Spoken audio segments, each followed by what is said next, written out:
Rudramadevi cinema ఎప్పుడో విడుదల కావాల్సిందే. ఎట్టి పరిస్థితుల్లోనూ బాహుబలి కంటే ముందే విడుదల చేయాలన్న తలంపుతో జూలై 10కి 2 వారాల ముందు జూన్ 26న రుద్రమదేవి విడుదలకు గుణశేఖర్ ముహూర్తం నిర్ణయించిన సంగతి తెలిసిందే. ఆ తేదీకి 10 రోజుల ముందు కూడా సినిమా విడుదల ఖాయమనే అనుకున్నారంతా. కానీ సడన్ గా వాయిదా పడిపోయింది. చాలా మందికి తెలియని సంగతేంటంటే అప్పటికి రుద్రమదేవి సెన్సార్ కూడా అయిపోయింది.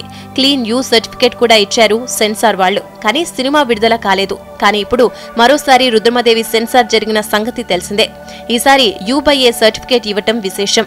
మరి అప్పటికి ఇప్పటికీ ఏం మారిందన్నది ఆసక్తికరం. అయితే కొంచెం గ్లామర్ డోసు పెంచడమే సర్టిఫికేట్ మారడానికి కారణమని సమాచారం. కేథరిన్ ట్రెస్సాతో పాటు అనుష్క నటించిన కొన్ని సరస సన్నివేశాల్ని ముందు సినిమాలో కలపలేదట.